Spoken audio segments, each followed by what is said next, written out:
Olá, eu sou o professor Diogo Comba, o Diogão da redação de Português e Literatura também. É assim que você me encontra aqui no YouTube e em outras redes sociais. Professor Diogo Comba. Peço para que você se inscreva no canal, deixe o seu like e ative o sininho. Você já deve ter visto aqui no canal uma série de vídeos sobre o vestibular da UERJ, mais precisamente sobre o livro Sonetos de Luís de Camões. E hoje estaremos explorando aqui um dos primeiros sonetos desse livro, o soneto 1.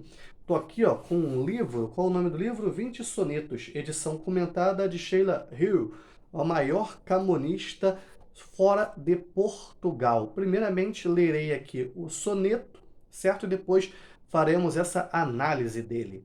Enquanto quis fortuna que tivesse, esperança de algum contentamento, o gosto de um suave pensamento, me fez que seus efeitos escrevesse.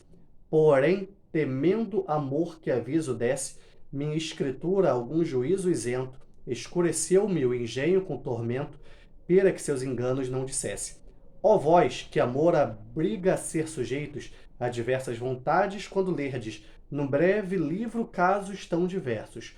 Verdades puras são e não defeitos, e sabei que segundo o amor tiverdes, tereis o entendimento de meus versos. Lendo assim no primeiro momento, você não entende nada. Por isso que é muito importante ler uma, duas, três vezes, anotar e assistir a esse vídeo aqui maravilhoso. Antes disso, uma espécie de vocabulário que acompanha aqui o poema. Primeiramente, fortuna, destino, divindade da mitologia clássica que presidia a sorte dos homens. 2. Contentamento, satisfação. 3. Suave pensamento, sentimento amoroso, amada. 4. Efeitos, sentimentos provocados pelo amor. Depois, juízo isento, os inocentes do amor, que nunca se apaixonaram. Engenho, talento poético, inspiração. Já falei sobre isso, a palavra engenho já falei aqui num outro vídeo. Depois, o verso deve ser lido com uma sinalefa para que resulte em 10 sílabas métricas. Certo? Muitas vezes, o que é isso? Você vai emendando uma palavra em outra. A gente vê muito isso em música, né? Uma noção de versificação. E por último, defeitos, inverdades, fantasias, e o pera é ali o para, uma forma do português arcaico, ok? Como eu já disse, fortuna é o destino que presidia a sorte dos homens. A gente tem aí um alerta sobre o conteúdo do livro, é um poema prólogo, como se fosse uma introdução, explicando sobre o que aquele livro ali vai falar. Ele expõe uma proposição da obra lírica, ele resume a obra em praticamente um poema. Os poemas são dispostos de tal forma que contavam a história dos amores do poeta. Isso muito influenciado por Petrarca. Sendo assim, a obra é também uma imitação da vida. A gente já falou sobre isso também num outro vídeo aqui. É uma imitação da vida, mas tem que tomar cuidado, que a vida de Camões não era também o que parecia ser de acordo com esses poemas aí. Era um tanto quanto romantizado, meio ficcional e tal. O que a gente nota na poesia? É o puro e verdadeiro relato de experiências vividas, né? Lembrando, né? Camões tinha aquela questão, um saber só de experiências feito, era um soldado, era um homem muito viajado. E quais são os principais temas dos poemas de Camões? Perda da amada, o canto doloroso, mudanças da vida, o passado de felicidade versus um presente de tristeza. A vida muitas vezes é assim, né? A gente tem reflexos disso até hoje. Por exemplo, uma vez eu estava vendo um stand-up do Marcos Veras, o Marcos Veras falando: ninguém escreve uma música assim, aniversário de casamento, viagem com a família, vou visitar meus avós. Ninguém faz poema sobre isso.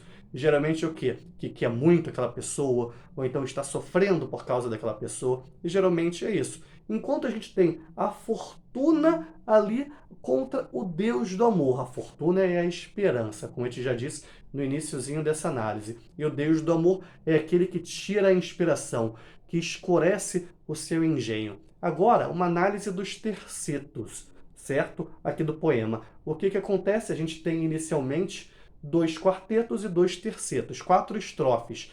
As duas primeiras, 2 quartetos, as duas últimas, 2 tercetos. No primeiro terceto, o leitor é invocado. Tem ali verdades puras, a poesia como uma imitação da vida. casos tão diversos, as verdades vividas. E os dois últimos versos, só os apaixonados podem entender as pessoas, né?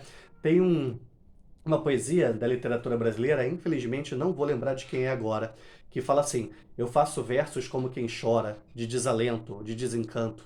Fecha meu livro se por agora não tens motivo algum de pranto. Só uma coisa, né? Como você bem sabe, ou como eu já devo ter comentado, deixa eu voltar aqui no livro, os sonetos do Camões não tinham propriamente um título. Logo, o que acaba sendo o título? O primeiro verso. Nesse caso, enquanto quis fortuna que tivesse. Fortuna escrita com letra maiúscula. Você deve ter notado, lido o poema também, que amor também está escrito com letra maiúscula, visto que fazem papéis de determinadas divindades aí ao longo do poema, ao longo desse soneto. E aí, gostou da análise? Se você ficou com alguma dúvida, que você quer fazer alguma colocação, alguma sugestão, deixa aí nos comentários.